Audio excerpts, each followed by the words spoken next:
Salut les passionnés et bienvenue pour cette nouvelle vidéo. Alors événement exceptionnel, moyen et exceptionnel, vous savez que cette semaine c'est le Game Fair, on se retrouve donc ce week-end pour le tir au sanglier courant et aussi pour les rencontres.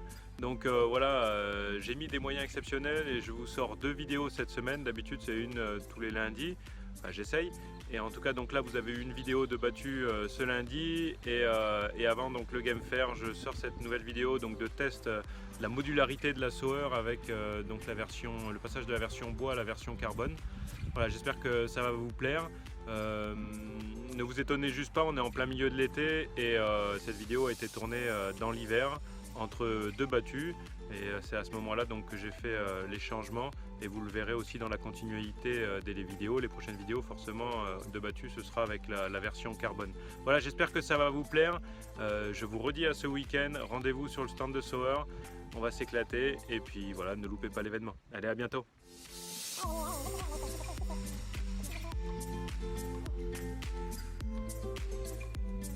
Voilà donc l'ensemble pour la 404 de la crosse carbone et du devant la longuesse en carbone. Donc c'est l'occasion pour moi de faire un j'ai testé pour vous dirigé vers la modularité de la 404. Voilà. Alors tout d'abord, c'est vrai que j'ai pas eu trop l'occasion de vous la présenter au-delà donc des premiers tests qu'on avait fait. Donc ici vous avez dans un premier temps, je peux vous montrer donc déjà le montage qui est un montage unique propre à Sauer. Voilà.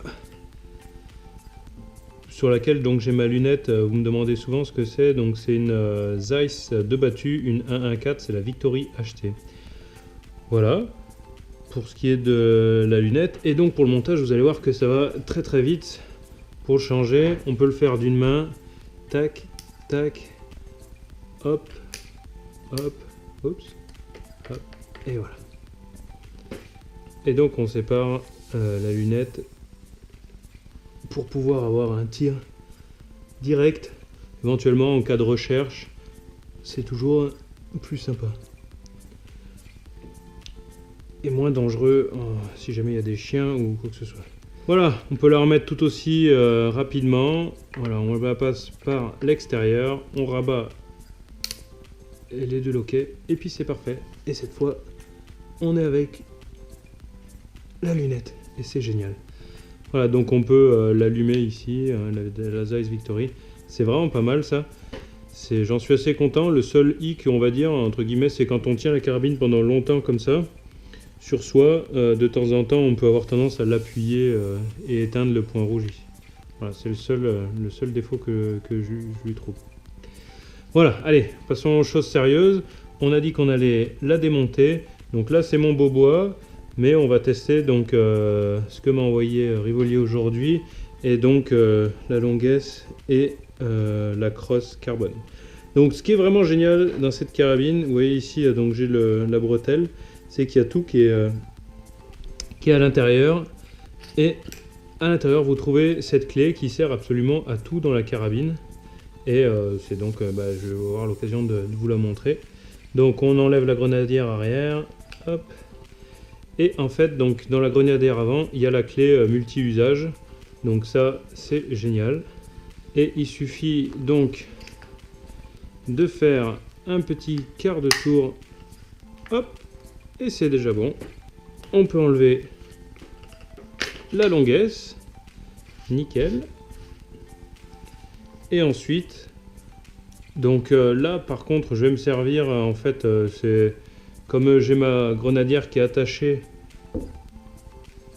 à la bretelle, c'est un tout petit peu plus embêtant, mais vous voyez que ça sert, c'est exactement la même fonction.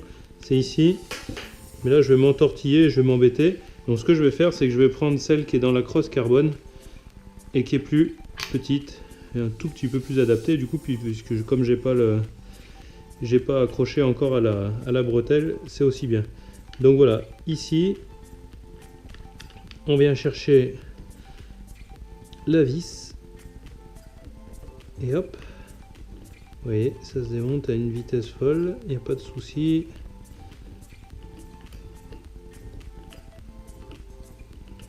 Voilà, on a enlevé la crosse et le devant bois. Et d'ailleurs, c'est là où on se rend compte que c'est vraiment choquant. C'est le poids, vraiment le poids du carbone, c'est son atout numéro 1. C'est très très impressionnant, évidemment, c'est quelque chose que vous ne pouvez pas vous rendre compte en vidéo.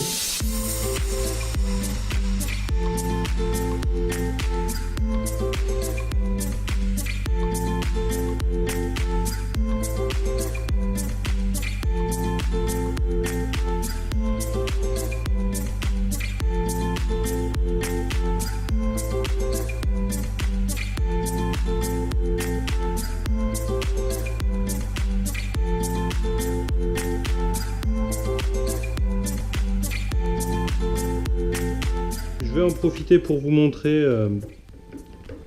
donc le canon, même si ce n'était pas l'objet du jour. Toujours pareil avec la clé, que ce soit celle-là ou l'autre. Vous avez accès ici, hop, je vais me remettre dessous, à 3 petits tenons, 3 petits vis, et hop, c'est parti dans le 1, dans le 2, et le 3. Vous faites basculer vers le bas ce petit levier. Hop. J'ouvre la culasse. Et c'est aussi simple que ça. Le canon est déjà en dehors du boîtier. Et ensuite, c'est très facile. La culasse, vous l'enlevez. Ici, il y a un petit bouton poussoir. Hop. Vous avez donc la culasse et vous pouvez enlever très facilement la tête de culasse. Comme ceci. Voilà. Et donc en changeant l'ensemble tête de culasse et canon, vous pouvez avoir très rapidement donc, cette modularité qui est unique en son genre et qui permet d'avoir un calibre d'affût et puis même sur le terrain ou quand on rentre à midi, si on veut aller ou si on va en battu le matin et qu'on veut aller à l'affût le soir, et on peut changer vraiment extrêmement rapidement et partir entre la battue, l'affût, partir en Afrique avec un plus gros calibre. Enfin bref, il y a vraiment plein de choses à faire. Voilà, on se retrouve avec le boîtier. Je remets donc la culasse. Très bien. Et je vais renfiler donc aussi de la même façon que je l'ai fait tout à l'heure. Par contre, je m'emmerde avec mes poils de renne. C'est pas une super bonne idée ça. Voilà, je remonte le levier et je vais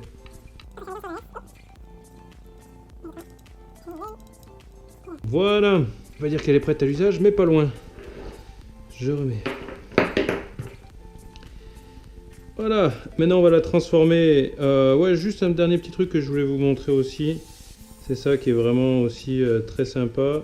C'est la possibilité, une fois que vous avez changé, donc pareil, si vous voulez aller à l'affût et que vous voulez changer donc le canon, vous pouvez aussi changer la pression que vous avez à mettre sur la queue de détente pour que le coup parte. Voilà, c'est ici. 1, 2, 3, 4. Donc il suffit de changer. Tac, tac. Donc moi c'est sur la battue, c'est 4, c'est le plus lourd. Je pourrais mettre les poids dans la description, exactement. Et puis vous pouvez aller, donc c'est presque comme l'équivalent d'un Stetcher. Plus vous allez vers le 1, et plus ça va être léger, et plus le coup va partir facilement, ce qui est plus adapté donc évidemment au tir d'affût. Voilà, allez maintenant on repasse sur la carbone. Je vais commencer donc par la longuesse, c'est très simple. On enfile le coup de clé magique. Hop, c'est fait, pas de problème. Et maintenant la crosse. On rentre. Hop, et voilà. Nickel. Je reprends la petite clé. Alors ici c'est la spécificité évidemment, puisque on n'a pas le grand axe qui permet de, comme dans le bois, d'avoir accès donc à la vis derrière. Donc c'est ici, c'est pour ça que la clé est plus petite dans la carbone. Et voilà, et c'est aussi simple que ça. C'est parfait. Nous avons donc cette fois la carabine en full carbone. Ça nous a pris même pas 2 minutes je crois. Voilà, nous avons en main la 404 carbone qui a vraiment un équilibre super. C'est un vrai régal. Tout de suite bien. Et il y a le petit paramètre en plus, c'est qu'il y a le busque qui est réglable aussi avec toujours la même clé. Il suffit de mettre un tout petit coup, hop, ici, et on peut régler le busque, de l'ajuster à l'endroit où on souhaite. Moi j'avais pris un repère que ce qui m'intéressait c'était avec le pouce, ici. Je ferme, j'enlève la petite clé que toujours on peut remettre là, je le répète. Et voilà. Et on a notre arme qui est prête à faire feu dans un premier temps, sans la lunette et avec la lunette.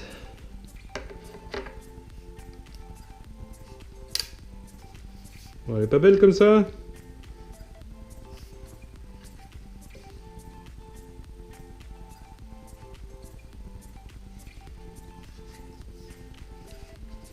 Là, en termes de prise en main, c'est vraiment génial. C'est clair que la crosse avec le trou de pouce, ça, on a presque l'impression que c'est une carabine de fête foraine. C'est un jouet, quoi. C'est un jouet. Elle est super légère, super maniable. Elle monte très vite à l'épaule. Ouais, c'est vraiment du tonnerre. Je vais redresser un petit la caméra pour que ça fasse comme dans les vidéos. Donc vraiment, hop, hop, ça va très vite. Si je veux monter sur le cerf, hop, avec le point rouge, c'est magnifique. Voilà, donc grosse légèreté. Donc voilà, on va tester ça directement sur le terrain. On ne peut pas plus fluide. Voilà, le premier cran est déjà passé. C'est parfait. Hop, on y est.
Alors, les têtes.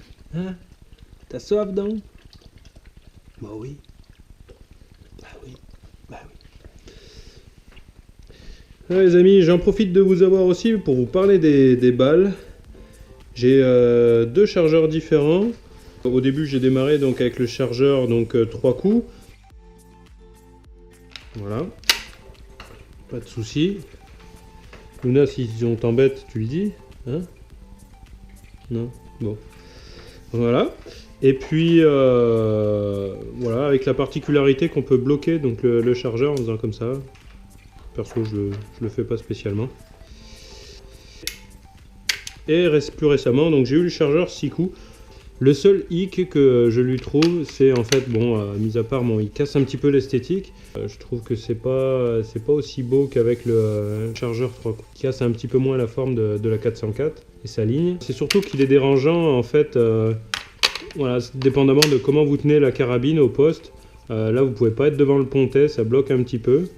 Et voilà, c'est le seul petit regret qu'on peut avoir, mais bon, on peut pas tout avoir, on peut pas avoir un chargeur 6 coups puis qu'il reste à l'intérieur du boîtier, ça c'est pas possible. On a aussi abordé l'aspect sécurité dans la Sower. Il n'y a pas de bouton pour la sécurité puisque tout est dans le levier à l'arrière, et ça c'est vraiment pratique. Honnêtement, voilà, là il est désarmé, là il est armé. Ça m'est arrivé parfois, vous l'avez vu dans une vidéo, que je l'oublie parce qu'une fois je la pose par terre, ou quand il y a les trackers qui arrivent, je la désarme. Et puis bon voilà, bah, s'il y a une bête qui arrive, le coup ne part pas. Par contre, donc voilà, sans bouger, tout discrètement, vous pouvez hop remonter. Et là cette fois, vérifie que je n'ai pas fait le couillon avec mes balles. Et voilà. Et là le coup part. Donc voilà, ça c'est vraiment intéressant. La sécurité, la fiabilité. Bon, j'ai déjà fait un film sur donc, le réglage. Je n'ai pas grand chose de plus à vous dire, mis à part que bah, voilà, j'ai fait quasiment fini ma saison avec cette carabine. Donc pas la carbone que je vais me régaler d'utiliser demain. Mais bon, bien évidemment, j'en suis extrêmement content. J'ai pas loupé beaucoup. Et bah, vous verrez ça dans la suite de toute façon de la saison et des films qui vont sortir. Mais vraiment, voilà, tant en termes esthétiques qu'en fiabilité et sécurité, j'en suis extrêmement content. Le dernier petit geste de swag et de customisation de la carabine, ça a été de rajouter la détente dorée, que je trouve qui va vraiment bien aussi avec la Cara, qui rappelle le logo sous la calotte, donc ça je trouve ça vraiment sympa, ça a vraiment de la gueule. C'est les petites choses en plus sur lesquelles je me suis fait un petit peu plaisir. Pour ce qui est des balles, eh ben, j'utilise soit donc en 30-06, c'est mon calibre que j'ai souhaité avoir donc pour cette carabine là qui va très bien. Puis vous connaissez ma théorie, ma façon de voir les choses vis-à-vis des calibres, peu importe le calibre entre on va dire 6 mm à 9 mm, il faut bien connaître ses cinétiques, simplement ça, et savoir donc si on tire des calibres rapides, lents ou moyens, intermédiaires, et puis juste adapter un petit peu ses corrections. Et je pense que même si je fais crier beaucoup de monde en disant ça, le calibre on s'en fout à partir du moment où on est capable de bien positionner ses balles, dans la limite du raisonnable bien entendu, quoi. Voilà, en s'entraînant un petit peu, quand on parle toujours de précision et qu'on voit que des gens ne sont pas entraînés et à 40 mètres à bras francs ne mettent pas les balles dans les cibles, ça sert à rien de parler pendant 2 heures du calibre. Il vaut mieux déjà s'entraîner, sans faire du sanglier courant. Ne dites plus jamais s'il vous plaît point visé, point touché quand on est en battu. Les animaux bougent, les carabines malgré les grandes vitesses de balles, on a quand même des corrections à faire, plus ou moins grandes en fonction des calibres, ça c'est sûr, et c'est bien ça qui pour moi est le plus important. Donc bon voilà, je peux vous montrer tout vite les Remington. Et puis là j'étais plus sur du Blaser en ce moment, donc je tire la Blaser CDP, là voilà. Voilà, il me reste plus qu'à remettre la bretelle.